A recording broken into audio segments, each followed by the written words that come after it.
Welcome back to teaching with Kaizen. Last video में हमने tax fraud definition तक sales tax act को cover किया था। आज की वीडियो में नेक्स्ट डेफिनेशंस को पढ़ते हैं। नेक्स्ट जो डेफिनेशन है 39 of section 2, taxable goods. Taxable goods उन तमाम गुड्स को कहा जाएगा जो कि एग्जेम्प्ट नहीं है। सेक्शन 13 के अंडर जो एग्जेम्प्टेड गुड्स में नहीं आती, उनके अलावा जितनी भी गुड्स हैं वो सारी टैक्सेबल गुड्स कहलाएंगी, यानी उनके ऊपर टैक्स का रेट एप्लीकेबल है। नेक्स्ट डेफिनेशन है 40, टैक्स इनवॉइस, या जिसको हम सेल्स टैक्स इनवॉइस भी कह सकते हैं। जब कोई सप्लायर किसी बायर को टैक्सेबल गुड्स की सप्लाई करेगा तो उसके साथ एक डॉक्यूमेंट देना भी ज़रूरी है। अगर वो सप्लायर जो है वो सेल्स टैक्स रजिस्टर्ड पर्सन है तो उसने एक टैक्स इनवॉइस भी हैंड ओवर करनी है बायर के, जिसके ऊपर एक स्टैंडर्ड रेट एप्लीकेबल होगा। और वो सेक्शन 23 के अंदर, जैसे यहाँ मेंशन किया हुआ है सेक्शन 23, उसके अंदर सारी रिक्वायरमेंट्स बताई हुई है कि टैक्स इनवॉइस के अंदर कौन कौन से पर्टिकुलर्स होने चाहिए। जैसे जो सेलर है उसका उसका नाम आएगा, उसका एनटीएन एसटीआरएन, उसका एड्रेस। फिर इस तरह बायर का नाम, उसका एनटीएन एसटीआरएन, उसका एड्रेस, डेट होनी चाहिए टैक्स इनवॉइस के ऊपर। फिर जो गुड्स सेल की जा रही हैं उनका उनकी डिस्क्रिप्शन आएगी, उनकी क्वांटिटी आएगी। अब एचएस कोड की रिक्वायरमेंट भी है, एचएस कोड आएगा उसके साथ। उसका जो रेट, और फिर उसके बाद एक्सक्लूसिव अमाउंट, जो टैक्स अप्लाई करने से पहले जो एक्सक्लूसिव अमाउंट है वो आएगी। फिर स्टैंडर्ड रेट जो 18% है वो, और उसके बाद अप्लाई करने के बाद टैक्स का एक कॉलम होगा। और फिर फाइनल एक कॉलम जिसमें इंक्लूसिव अमाउंट लिखी जाएगी, यानी ये exclusive amount plus sales tax, उनको ऐड करके तो फिर एक फाइनल कॉलम बनेगा जिसमें इंक्लूसिव अमाउंट आएगी, और फिर इनका नीचे टोटल भी शो किया जाएगा। तो ये हो गई टैक्स इनवॉइस, जिसको हम सेल्स टैक्स इनवॉइस भी कह सकते हैं। नेक्स्ट डेफिनेशन है 41, टैक्सेबल सप्लाई। अब एक चीज जो यहाँ पे ध्यान रखने वाली है कि टैक्सेबल गुड्स और टैक्सेबल सप्लाई में क्या फ़र्क है। देखें, अगर कोई जो मैन्युफैक्चरर है वो गुड्स बना के अपने वेयर हाउस में रख लेता है, और वो गुड्स जो हैं वो एग्जेम्प्ट गुड्स नहीं है, टैक्सेबल हैं, तो उनको हम कहेंगे कि ये टैक्सेबल गुड्स हैं, अभी उसके वेयर हाउस में पड़ी है। लेकिन जैसे ही वो टैक्सेबल गुड्स को मार्केट में सप्लाई करना शुरू करेगा, यानी बायर्स को देना शुरू करेगा, तो उसको जो फिर हम, और वो सप्लाई भी जो है वो टैक्सेबल गुड्स की है, जैसा कि यहाँ पे मेंशन भी है, supply of taxable goods.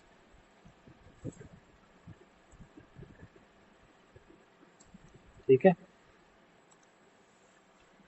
Bye an importer, manufacturer, wholesaler including dealer, distributor और retailer, other than supply of goods which is exempt. अगर एग्जेम्प्ट गुड्स हैं तो वो तो ऑब्वियसली मैं पहले मेंशन कर चुका हूँ कि उनके अलावा जो टैक्सेबल गुड्स की सप्लाई है उसको टैक्सेबल सप्लाई कहा जाएगा।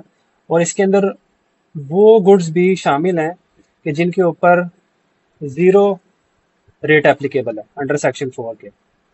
Includes the supply of goods chargeable to tax at zero at the rate of 0% under section 4।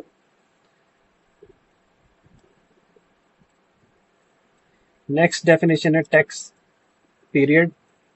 A means a period of 1 month और such other period as the board, यानी अगर जो board है उसके पास ये इख्तियारात हासिल हैं, या जो फेडरल मिनिस्टर इंचार्ज है, कि वो कोई और भी स्पेशल पीरियड भी जो है वो नॉमिनेट कर सकता है। लेकिन नॉर्मली क्या होता है, पीरियड ऑफ 1 month है सेल्स टैक्स में। सपोज के ये जो जून से जुलाई, यानी 30 जून से 31 जुलाई तक, तो ये एक जो है ना वो मंथ का पीरियड बन जाएगा, 1 मंथ पीरियड। अब उसमें फर्दर जो है वो सेल्स टैक्स रिटर्न की जो डेट्स हैं, वो ज़ाहिर है उसके बाद फिर वो 10 तक एनएक्सआरसी अपलोड करना होता है, फिर 15 तक पेमेंट करनी है, और 18 जो डेट है, जब टैक्स पीरियड खत्म हो गया 31 जुलाई को, उसके बाद नेक्स्ट मंथ यानी अगस्त की 18 तक रिटर्न भी सबमिट करनी है।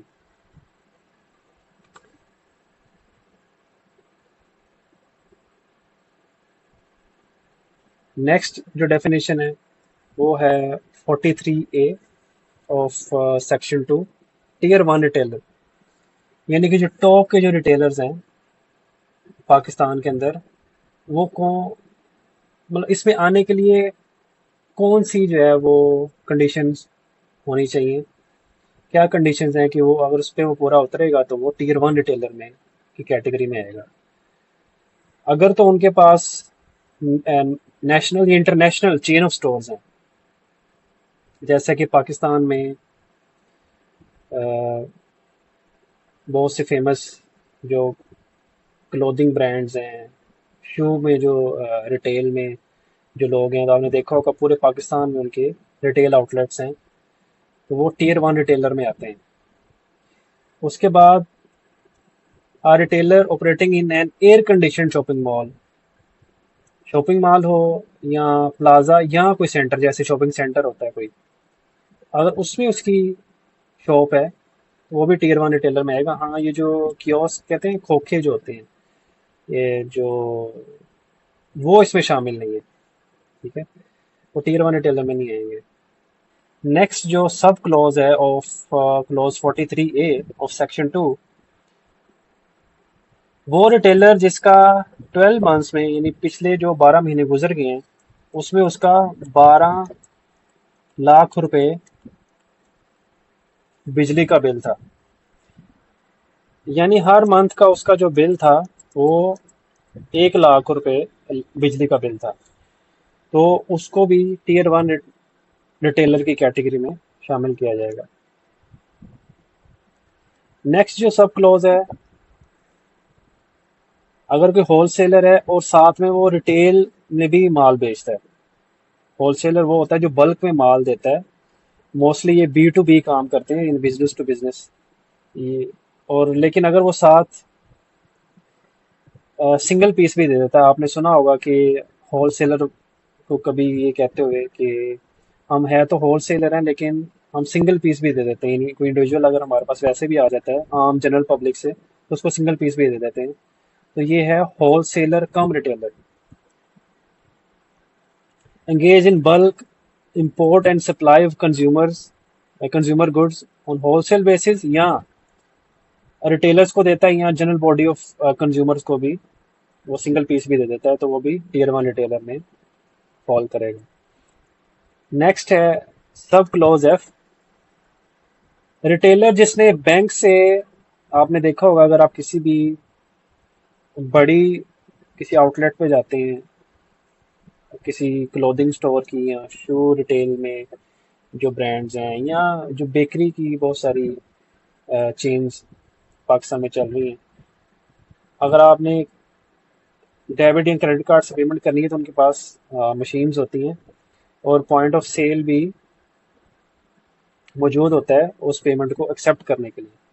तो अगर किसी रिटेलर ने वो पॉइंट ऑफ सेल अक्वायर किया हुआ है एक्सेप्ट पेमेंट्स को, डिजिटल पेमेंट्स को डेबिट या क्रेडिट कार्ड से एक्सेप्ट करने के लिए, अपनी बैंकिंग जो उसकी जो उसका बैंक है वहाँ से उसने वो मशीन्स हासिल की हुई हैं, तो वो भी टीयर 1 रिटेलर में की कैटेगरी में फॉल करेगा।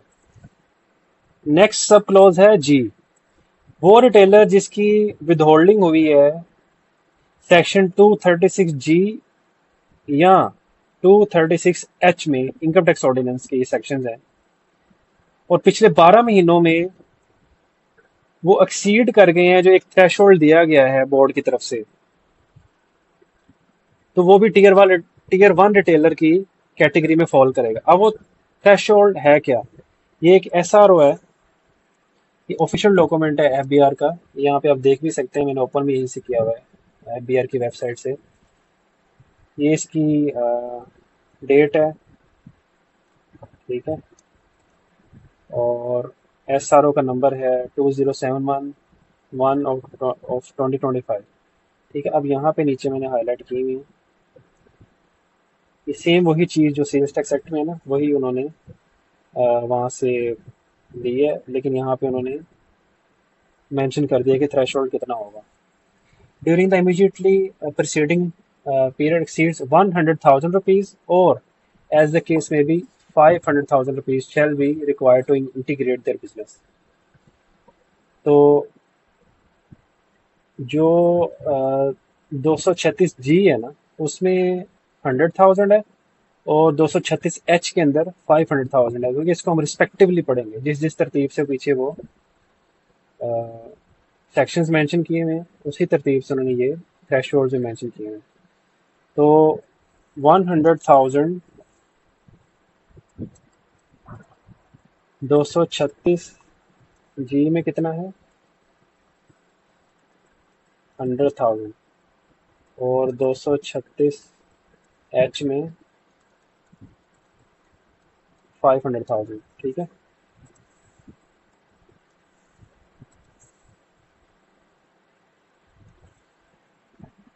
नेक्स्ट क्लॉज है, सॉरी, नेक्स्ट सब क्लॉज है H, any other person of class of person as prescribed by the board. तो ये बोर्ड ने अपने आप को, ज़ाहिर है उनके पास इख्तियार है कि वो जिसको चाहें वो भी इस कैटेगरी में शामिल कर सकते हैं, किसी को टियर 1 रिटेलर की कैटेगरी में खुद से भी शामिल कर सकते हैं। नेक्स्ट जो क्लॉज है 44 of section 2, time of supply, यानी जब सप्लाई की गई है तो उसका टाइम कौन सा कंसिडर किया जाएगा। सबसे पहले जो उसका सब क्लोज ए है, उसमें वो कहता है अगर तो एग्रीमेंट हायर परचेज का नहीं है, यानी सप्लाई ऑफ गुड्स की गई है, यानी टैक्सेबल गुड्स को सप्लाई किया गया है, लेकिन वो other than higher purchase agreement है, तो उसमें जिस वक्त गुड्स को डिलीवर किया गया था या जिस वक्त उसके अगेंस्ट पेमेंट रिसीव की गई, दोनों में से जो भी पहले होगा। और पाकिस्तान में ज़्यादातर जो बिजनेसेस हैं वो क्रेडिट के ऊपर जो है ना वो लेन देन होता है, यानी क्रेडिट टर्म्स पे 30 डेज, 60 या 90। तो उस केस में तो जब गुड्स डिलीवर कर दी गई सप्लायर की तरफ से, तो मोस्टली तो ये वाला केस एप्लीकेबल होगा। पेमेंट तो बहुत कम केसेस में होता है कि वो पहले सप्लायर कहता नहीं मुझे एडवांस पेमेंट दो तो फिर मैं आपको गुड्स दूंगा। उस केस में तो फिर पेमेंट वाला जो है ना वो अर्लियर हो गया, उसी को ही टाइम ऑफ सप्लाई कंसिडर किया जाएगा। लेकिन मोस्ट ऑफ द केसेस में जब गुड्स डिलीवर कर दी गई हैं वही टाइम ऑफ सप्लाई है। ये यहाँ पे भी लिखा हुआ है whichever is earlier. Then sub clause B, supply अगर हायर परचेज एग्रीमेंट, पहले वाला तो ये था ना कि हायर परचेज एग्रीमेंट के अलावा वो बात कर रहा था, अब कहता है अगर हायर परचेज एग्रीमेंट का सिनेरियो होगा तो फिर जिस वक्त एग्रीमेंट में एंटर हुआ गया है, जिस वक्त एग्रीमेंट हो गया है, मुआहिदा तय पा गया है, वही टाइम ऑफ सप्लाई है। सब क्लोज सी, सर्विसेज जब उनको फ्राहम कर दिया गया है, रेंडेड और प्रोवाइडेड, तो वही उनका टाइम ऑफ सप्लाई होगा। अब उसने प्रोवाइजो दिया है एक, provided that in respect of, ये जो ऊपर तीन उसने सब क्लोज बताए ए बी और सी, उसमें क्या कहता है अगर पार्ट पेमेंट होती है, पार्शियल पेमेंट, तो उस केस में क्या होगा, for the supply in a tax period it shall be accounted for in the return for that tax period. मतलब क्या मतलब है इस बात का, सपोज के 30 या 30 जून की बजाय हम खाली जून लिखते हैं। जून आपको पता है पाकिस्तान में जुलाई टू जून का टैक्स पीरियड है, टैक्स ईयर जिसको कहते हैं, ठीक है।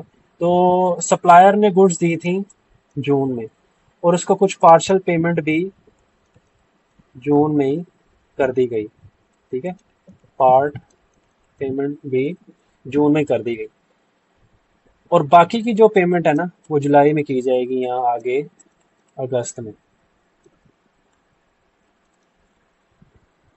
अब आपको पता है कि जून लास्ट मंथ है टैक्स ईयर का, तो सपोज इसको हम जून 26 कहते हैं, ठीक है, तो जून 26 में उसने पार्शियल पेमेंट दी है, वो जो पार्शियल पेमेंट दी है इसी साल में ट्रीट होगी, shall be accounted for in the return for that tax period. यानी ये जब 26 की रिटर्न सबमिट करेगा जून 26 की, तो उसी में ही कंसिडर होगी।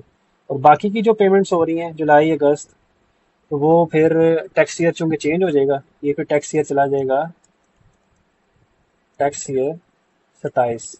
ठीक है, 26 27 ऐसे कहते हैं इसको, लेकिन टैक्स ईयर 27 है, ये 2027 का। फिर उसमें वो पार्शियल पेमेंट करेगा, तो वो उसी पीरियड की रिटर्न में उसको कंसिडर करेंगे। और अगर कहता है कि एग्जेम्प्ट सप्लाईज थी, तो सपोज कि उनके ऊपर से एग्जाम्पशन हटा ली जाती है, तो जिस पीरियड के अंदर एग्जाम्पशन हटाई गई है उसी पीरियड में फिर उसको पेमेंट को कंसिडर किया जाएगा, अकाउंट फॉर किया जाएगा। नेक्स्ट क्लोज है 44A ऑफ सेक्शन 2, ट्रस्ट। अब इसमें बेसिकली अगर मैं सिंपल तरीके से आपको समझाऊं तो तीन पार्टीज नॉर्मली इन्वॉल्व होती हैं। एक है गिवर, कि जिसने अपनी प्रॉपर्टी हैंड ओवर की किसी दूसरे को। देन है मैनेजर या जिसको ट्रस्टी कहते हैं, जो उस प्रॉपर्टी की देखभाल करेगा। वो लीगली तो ओनर है, बट उसकी कुछ ऑब्लिगेशंस हैं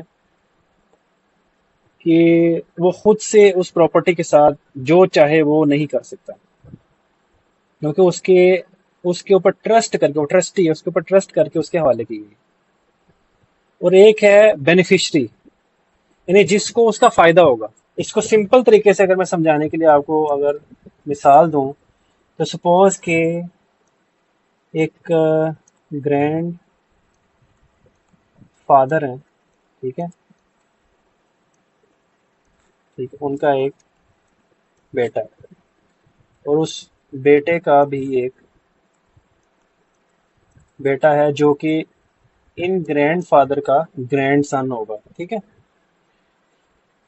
ये ग्रैंड फादर पैसे हवाले करते हैं इसके, यानी अपने बेटे के, कि जो मेरा ग्रैंड सन है, ये मैं तुम्हें पैसे दे रहा हूँ, तुम सिर्फ एक ट्रस्टी हो, तुम इन पैसों का कि सिर्फ होल्डर हो, तुम्हारे पास ये एक तरह की अमानत है। नो डाउट के बैंक अकाउंट का जो लीगल लीगली वो तुम्हारे नाम है, लेकिन जो पैसे हैं वो ये ग्रैंड सन की एजुकेशन के लिए। सो अब इसमें केस में क्या है कि ये जो ग्रैंड फादर हैं, ये हैं giver.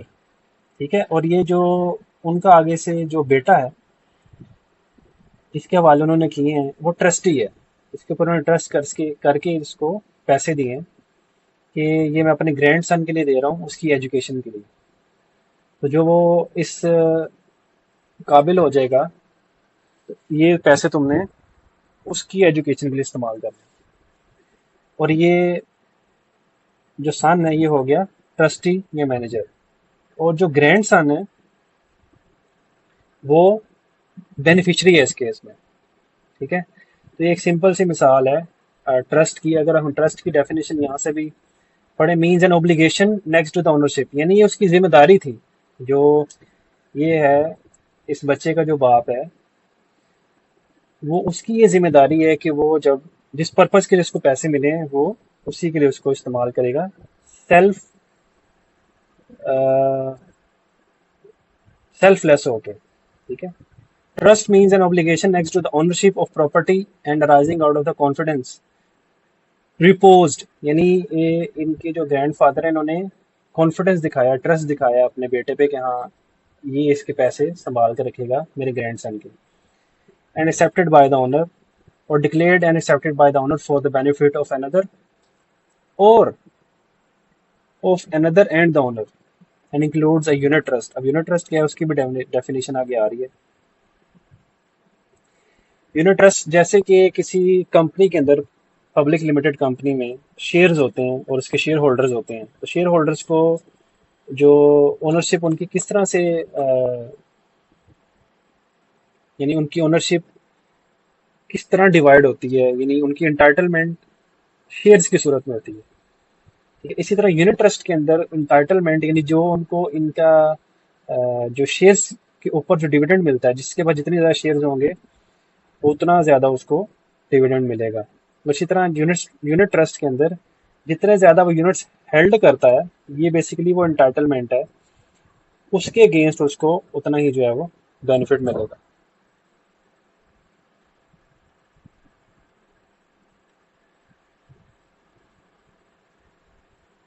Next clause 46 of section 2, value of supply. पहले हमने टाइम ऑफ सप्लाई पढ़ा, अब वैल्यू ऑफ सप्लाई को देखेंगे।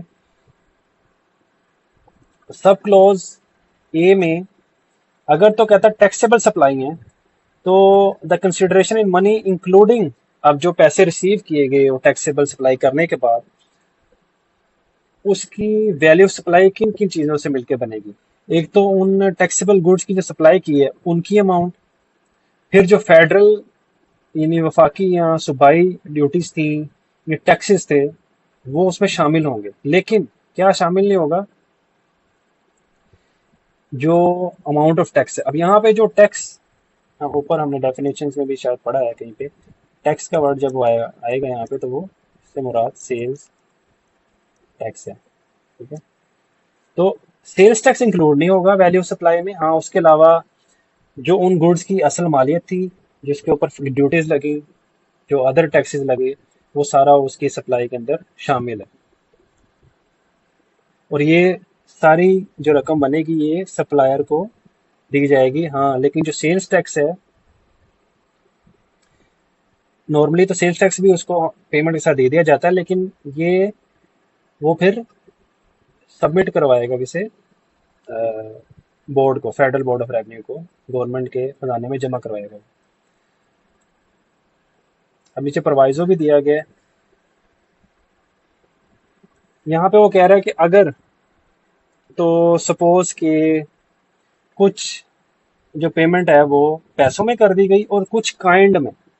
काइंड क्या होता है, सपोज कि वो कहता है ठीक है 50,000 लाख रुपए की पेमेंट देनी है, तो 50,000 तुम मुझसे पैसे ले लो और 50,000 की ही मैं तुम्हें अपनी कुछ गुड्स दे देता हूँ।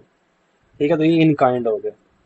उस सूरत में क्या होगा, उस सूरत में वैल्यू सप्लाई क्या होगी, वो होगी ओपन मार्केट प्राइस जो होगी of the supply excluding the amount of tax, again वही सेल्स टैक्स। तो ओपन मार्केट में जो उस वक्त उस सप्लाई की वैल्यू होगी, जो प्राइस होगी, वही वैल्यू ऑफ सप्लाई कंसिडर की जाएगी, उसमें टैक्स शामिल, सेल्स टैक्स शामिल नहीं है।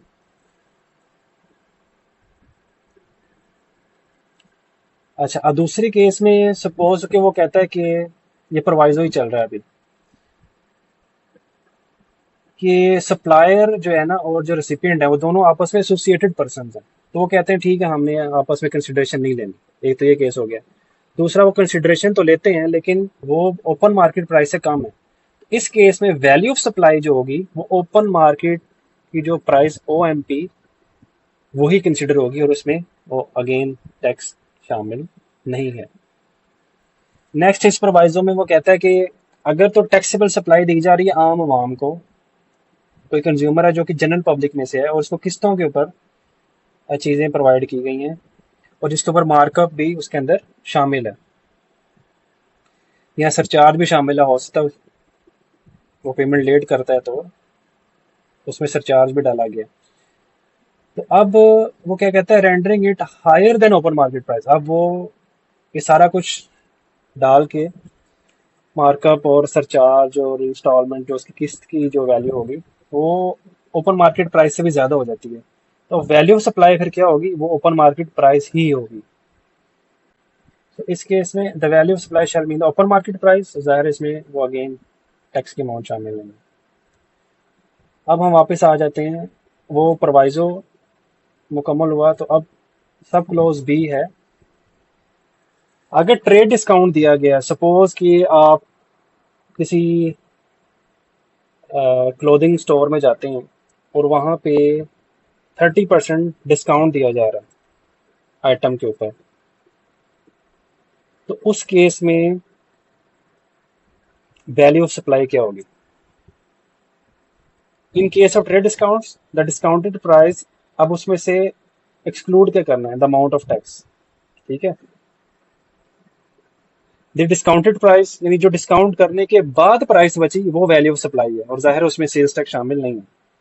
अब उसने इसी के अंदर छोटा सा फर्दर बताया है, प्रोवाइजो है कि जो टैक्स इनवॉइस है ना उसके ऊपर डिस्काउंटेड प्राइस भी मेंशन होनी चाहिए, और जो and the related tax and the discount allowed in is in conformity with the normal business practices.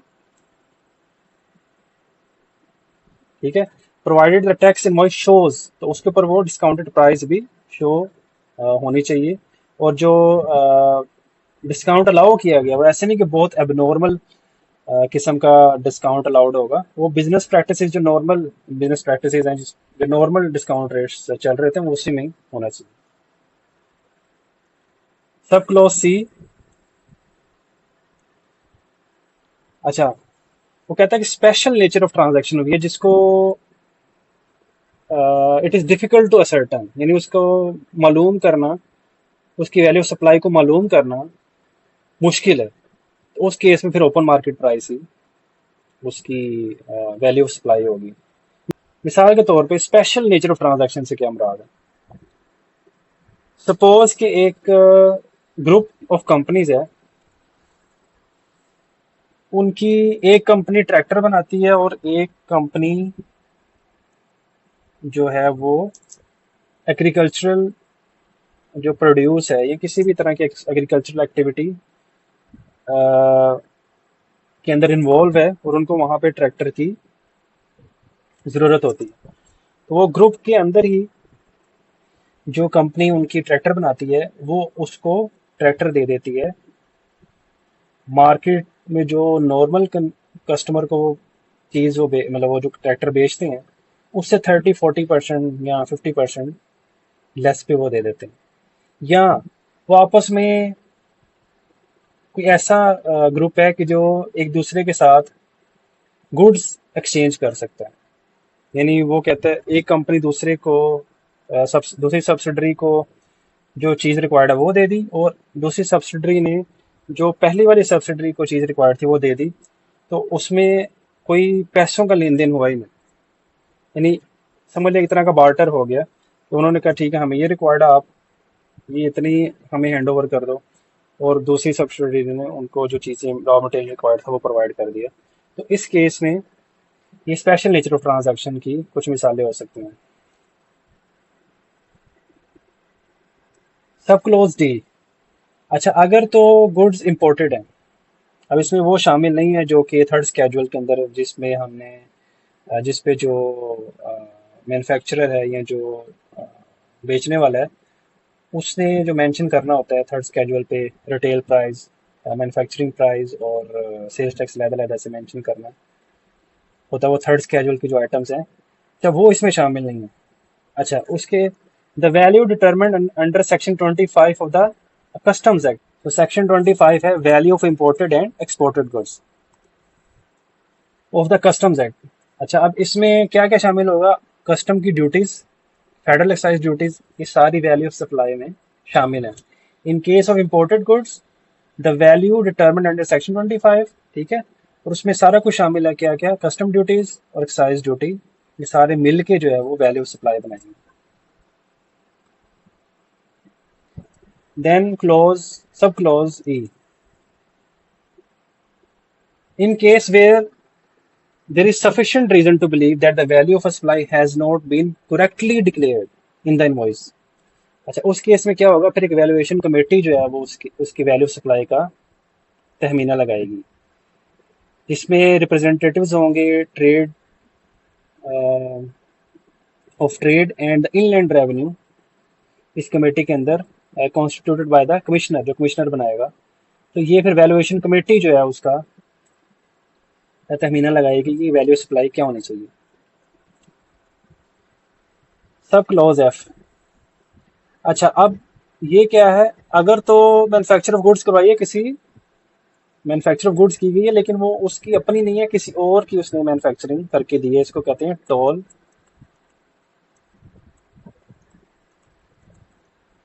Manufacturing.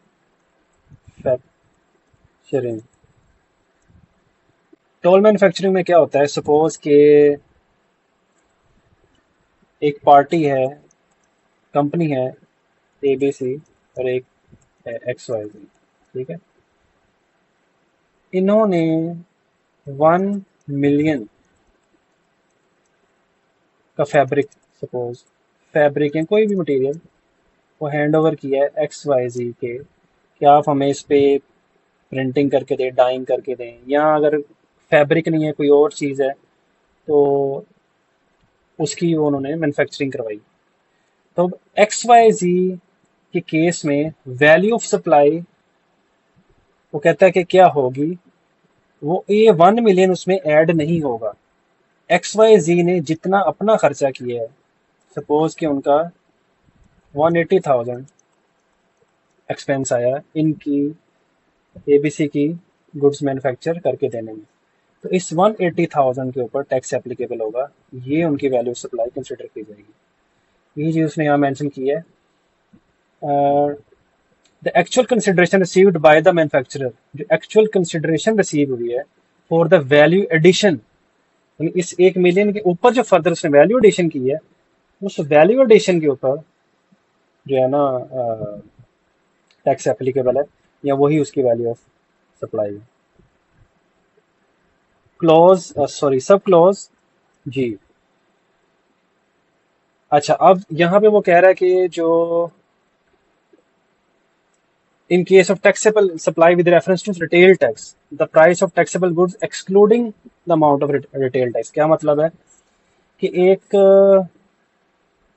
चीज़ है 100 रुपए की, और इसके ऊपर हम अगर 0.18 लगाएं और फिर उसमें उसी को फिर उसमें ऐड भी कर दें, तो अभी कितने की हो जाएगी, 118 की, ठीक है। सो ये 118 जो है ना, ये वैल्यू सप्लाई नहीं है, क्योंकि इसके अंदर ऑलरेडी टैक्स इंक्लूडेड है। वैल्यू ऑफ सप्लाई कौन सी होगी, ये 100 रुपए। अब इससे क्या होगा कि डबल टैक्सेशन से बचा जाएगा। मिसाल के तौर पे अगर 118 के ऊपर इसको ही वैल्यू ऑफ सप्लाई कंसिडर कर लिया जाए और फिर इसके ऊपर फिर से दोबारा से टैक्स लगा दिया जाए, यानी डबल टैक्सेशन हो गया ना, दो दो दफा टैक्स एप्लीकेबल हो गया। तो इसलिए इस केस में रिटेल टैक्स जो है वो माइनस किया जाएगा। इस 118 में से अगर मैं 18 माइनस करूं तो 100 रुपए की जो है ना, वो मेरी वैल्यू ऑफ सप्लाई है। ये वो इस सब क्लोज में उन्होंने यही बताया। देन सब क्लोज एच है। अच्छा, अब ये आगे इलेक्ट्रिसिटी के हवाले से कि जो आईपीपीज और वापडा जो बिजली सप्लाई करते हैं, तो उस केस में वैल्यू सप्लाई क्या होगी, ये टैक्स किस पे लगेगा, वैल्यू सप्लाई किसको कंसिडर किया जाएगा। The amount received on account of energy purchase price only, यानी जो ईपीपी है, एनर्जी परचेज प्राइस, सिर्फ यही वैल्यू ऑफ सप्लाई है। अब उसके अंदर सपोज कैपेसिटी परचेज प्राइस है कि ये कैपेसिटी चार्जेस वही हैं कि अगर प्लांट्स आईपीपी जो हैं अगर प्लांट नहीं भी चला रहे तो लेकिन उनकी कैपेसिटी है बिजली बनाने की, तो उसके ऊपर कैपेसिटी परचेज हुकूमत उनको वो जो है ना पे करती है, कैपेसिटी चार्जेस। फिर energy purchase price, premium, excess bonus, supplemental charges, ये वैल्यू ऑफ सप्लाई में इंक्लूड नहीं होंगे, shall not be included in value of supply, ठीक है। सिर्फ एनर्जी परचेज प्राइस ही वैल्यू ऑफ सप्लाई कंसिडर किया जाएगा। नेक्स्ट सब क्लोज है आई। अब ये है इलेक्ट्रिक पावर या गैस डिस्ट्रीब्यूशन कंपनीज जो बिजली या गैस प्रोवाइड करती हैं। अब उनका जो है वैल्यू सप्लाई क्या होगा, the total amount build including price of electricity, एक तो ये हो गया, एंड नेचुरल गैस, यानी अगर बिजली या गैस है, एक तो उनकी असल जो सप्लाई की वैल्यू वो होगी, ठीक है। उसके अलावा उसमें क्या शामिल होगा, charges, rents, commissions and all duties and taxes, local हो, प्रोविंशियल या फेडरल, ये यहाँ तक सब कुछ शामिल है। हाँ, एक्सक्लूडिंग इसमें से क्या है, but excluding the amount of late payment, surcharge and amount of sales tax, हाँ ये शामिल नहीं है, इसके अलावा सब कुछ शामिल होगा। ऊपर आपने देखा था कि आईपीपीज के केस में सिर्फ ईपीपी के ऊपर एनर्जी परचेज प्राइस पे सिर्फ वैल्यू सप्लाई कंसिडर किया जा रहा था। उसका एक रीज़न ये भी है कि अगर तो ये कैपेसिटी चार्जेस और ये प्रीमियम और एक्सेस बोनस सप्लीमेंटल चार्जेस पे भी सेल्स टैक्स लगा देंगे तो आवाम के ऊपर मजीद बोझ पड़ेगा और बिल बहुत ज़्यादा जो है वो ऊपर चले जाएंगे। इस वजह से उसको सेल्स टैक्स में शामिल, उनको एग्जाम्प्ट रखा गया। लेकिन जो आईपीपीज के अलावा इलेक्ट्रिक पावर या डिस्ट्रीब्यूशन कंपनीज इलेक्ट्रिसिटी गैस दे रही हैं, उसमें सिर्फ और सिर्फ लेट पेमेंट सरचार्ज लगाया जाता है। सपोज बिल जमा कराने की तारीख 7 थी, तो किसी ने 8 या 9, 8 को, 9 को, 10 को, जब भी हमने 7 के बाद जमा करवाया, तो उस पर फिर वो लेट पेमेंट सरचार्ज लगता है। हाँ, वो उस पर सेल्स टैक्स नहीं है। ठीक है, तो वो चीज़ें एक्सक्लूडेड हैं इसमें से, वैल्यू सप्लाई में से। अब इसमें क्या लिखा हुआ है, एक्सप्लेनेशन में क्या लिखा हुआ है कि जो सब्सिडी हुकूमत देती है वो फेडरल गवर्नमेंट दे या प्रोविंशियल, वो इसमें शामिल, सेल्स टैक्स उस पर एप्लीकेबल नहीं है, वो एग्जाम टाइप है। नेक्स्ट सब क्लॉज है जे। इस सब क्लॉज में ये डिफाइन किया गया है कि अगर कोई रजिस्टर्ड पर्सन है और वो इन्वॉल्व है गाड़ियों की परचेज में, यानी जो यूज्ड व्हीकल्स होती हैं, इस्तेमाल शुदा गाड़ियां खरीदता है वो जनरल पब्लिक से, तो उस केस में वैल्यू ऑफ सप्लाई क्या होगी। अब इसके ऊपर सेल्स टैक्स तो इंपोर्ट स्टेज पे हो चुका है गाड़ी पे, या मैन्युफैक्चरिंग के टाइम पे उस पे सेल्स टैक्स पे हो चुका है। अब उसकी वैल्यू ऑफ सप्लाई कैसे वैल्यूएट की जाएगी जबकि अब सेल परचेज हो रही है, कि जब वो गाड़ी यूज्ड है। तो सपोज कि वो जो रजिस्टर्ड पर्सन है वो 3 मिलियन की गाड़ी खरीदता है जनरल पब्लिक में से किसी बंदे से, तो उसको वो फर्दर किसी आगे पर्सन को बेचता है, मिसाल के तौर पे 35 लाख की बेच देता है। अब उसकी जो वैल्यू सप्लाई है वो 35 लाख नहीं है, बल्कि इन दोनों का डिफरेंस है। ठीक है, और वो बनता है 5 लाख। तो ये उसकी वैल्यू ऑफ सप्लाई है, और इसी के ऊपर ये 18% का रेट एप्लीकेबल होगा। नेक्स्ट हमारे पास है प्रोवाइजो। इस प्रोवाइजो में वो ये कहता है कि जो बोर्ड है अगर वो ज़रूरी समझेगा, तो वो इवन के अगर वो गुड्स थर्ड स्केड्यूल के अंदर भी हैं, तब भी वो उनकी वैल्यू ऑफ सप्लाई को डिटरमिन कर सकता है या फिक्स कर सकता है। या कोई भी टैक्सेबल सप्लाईज या क्लास ऑफ सप्लाईज हैं, तो वो उनके जो है वो डिफरेंट वैल्यूज डिफरेंट क्लासेस के अंदर वो उसको फिक्स कर सकता है। ये बोर्ड के पास इख्तियार हासिल है। नेक्स्ट प्रोवाइजो में ये चीज़ डिफाइन की गई है, बताई गई है कि जहाँ पे where the value at which import और supply is made is higher than the value fixed by the board. ऊपर वाले प्रोवाइजर में बताया गया ना कि वो फिक्स कर सकते हैं वैल्यू। ठीक है, ठीक है। अगर जो इम्पोर्ट की गई थी उसकी वैल्यू ज़्यादा है उस वैल्यू से जो कि बोर्ड की तरफ से फिक्स की गई है, तो फिर उसी वैल्यू को लिया जाएगा जो कि हायर है। तो जाहिर है इस केस में इम्पोर्ट की जो वैल्यू है, सप्लाई की जो वैल्यू वो हायर है, तो उसी को फिर कंसिडर किया जाएगा, फिर उस वैल्यू को कंसिडर नहीं किया जाएगा जो कि बोर्ड ने फिक्स की है। नेक्स्ट क्लॉज है 46A of section 2, whistle blower. बहुत ही एक सिंपल सी चीज़ है, इसका सेक्शन भी है 72D इसी एक्ट में, कि कोई शख्स अगर इलीगल एक्टिविटी देखता है अपने सामने और उसको अथॉरिटीज को रिपोर्ट करता है, तो उसे हम विसल ब्लोअर कहेंगे। और इनकी जो है वो प्रोटेक्शन का भी ख्याल भी रखना चाहिए कि इनकी आइडेंटिटी रिवील ना हो, और ताकि इनकी प्रोटेक्शन के ऊपर कोई इनको कोई प्रॉब्लम ना आए। नेक्स्ट क्लॉज है 47 ऑफ सेक्शन 2, होलसेलर। इस पे पहले भी बात हो चुकी है थोड़ी सी, कि जो बंदा बल्क में माल बेचता है, ठीक है, उसको होलसेलर कहते हैं। और ये इसकी एक यहाँ पे लंबी चौड़ी डेफिनेशन भी दी गई है। इसको आप फर्दर, बहुत इजी सी है, इसको फर्दर आप रीड आउट कर लीजिएगा। क्लोज 48 ऑफ सेक्शन 2, ये लास्ट क्लोज है, लास्ट डेफिनेशन है इस सेक्शन की। Zero dated supply. अब ये जो एक्सपोर्टर्स हैं, बेसिकली एक्सपोर्ट को ग्रोथ देने के लिए उनकी जो सप्लाईज हैं उसको जीरो रेट पर रखा गया है।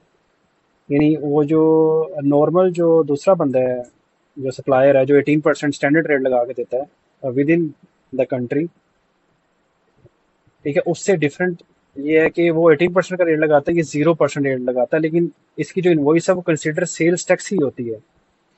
ये सेल्स टैक्स इन्वॉइस ही इसका टाइटल होता है। लेकिन जो जहाँ पे 18% का रेट आता है स्टैंडर्ड, वहाँ पे 0% का रेट मेंशन होता है।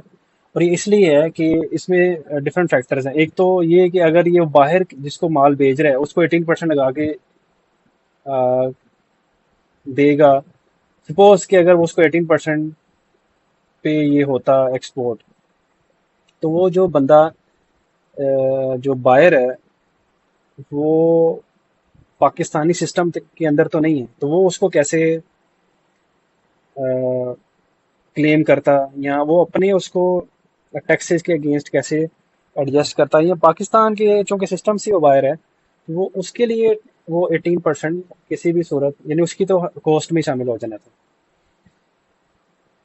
दूसरा, एक्सपोर्ट को बूम देने के लिए कि जाहिर है जब उसके ऊपर रेट टैक्स का नहीं शामिल होगा, तो वो जो मालियत होगी गुड्स की, उसमें टैक्स शामिल नहीं होगा। ये जितने की वो एक्सक्लूसिव वैल्यू है उसकी, उतने पे ही उसको एक्सपोर्ट करेगा बाहर। तो इससे कंपेटिटिव जो एज है वो भी मिलेगा।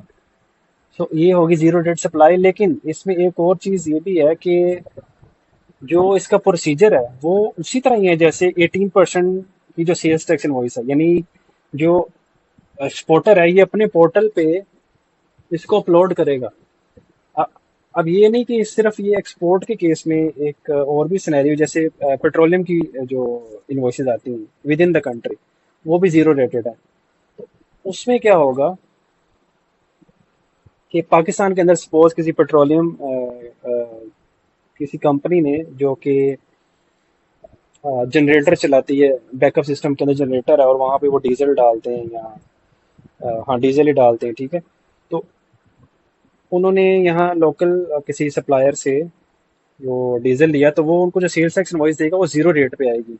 अब उसका प्रोसीजर क्या है? उसका प्रोसीजर ये है जिस तरह नॉर्मल जो 18% वाली स्टैंडर्ड रेट वाली इनवॉइस सप्लायर अपलोड करता है पोर्टल पे और फिर बायर उसको क्लेम करता है, तो उसी तरह यहाँ का जो लोकल सप्लायर है वो उसको अपने आईआरएस पोर्टल पे अपलोड करेगा, और जो बायर है वो उसको वहां से क्लेम भी करेगा। लेकिन फर्क इसमें क्या है कि इस पे रेट 0% है, लेकिन इसका ट्रीटमेंट सेल्स टैक्स इनवॉइस वाला ही है। इस वीडियो को मैं यहीं पे ही खत्म कर रहा हूँ। हमारा जो सेक्शन 2 है डेफिनेशंस वाला, वो अल्हम्दुलिल्लाह कंप्लीट हो गया इस वीडियो में।